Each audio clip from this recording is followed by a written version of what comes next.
rag haybtooda ay bedeleen ba waxaan u jeedaa nimankaasi Maxamuud Hiraab inay la bixeen nimankii la oran jiray Maxamuud Garaad inay Maxamuud Hiraab la bixeen wuxuu yiri garaadku nin walba faraskiisu ha qaado waa sax nin walba faraskiisu ha qaado laakiin ogow garaad baqal baad saarantay faras ma saarid mujtamaca reer Sool iyo Cayna waxaan leeyahay waray waxaad raacdeen wax dantiinu ku jirta maaha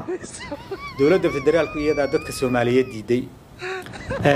ragga oo ololeynaya oo maartay soo gaarsiiyay mikrofoonka markay qabsadaan inay yiraahdaan abaalkii Xasan baynu gudaynaa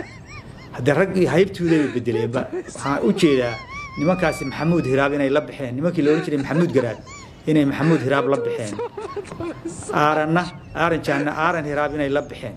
bismillaahir rahmaanir rahiim Xasan ninka u soo gurmanaya horena ugu soo gurmaday gobolka Sool iyo Cayn ma aha dibna uguma soo gurman doono laakiin waxa uu ku gaaraya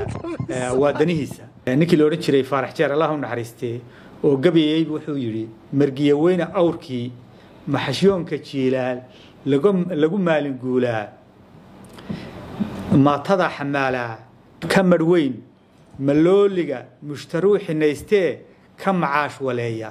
war waxaan leeyahay Maxamuud Hiraab iyo Aaran Hiraab waxaan leenahay Puntland kamar weyn maartay kamar weyn waxa aad maartay xariiqaysaan dadkeeduna ka karti badan inta aad ku tuhmaysaan ka karti badan sidii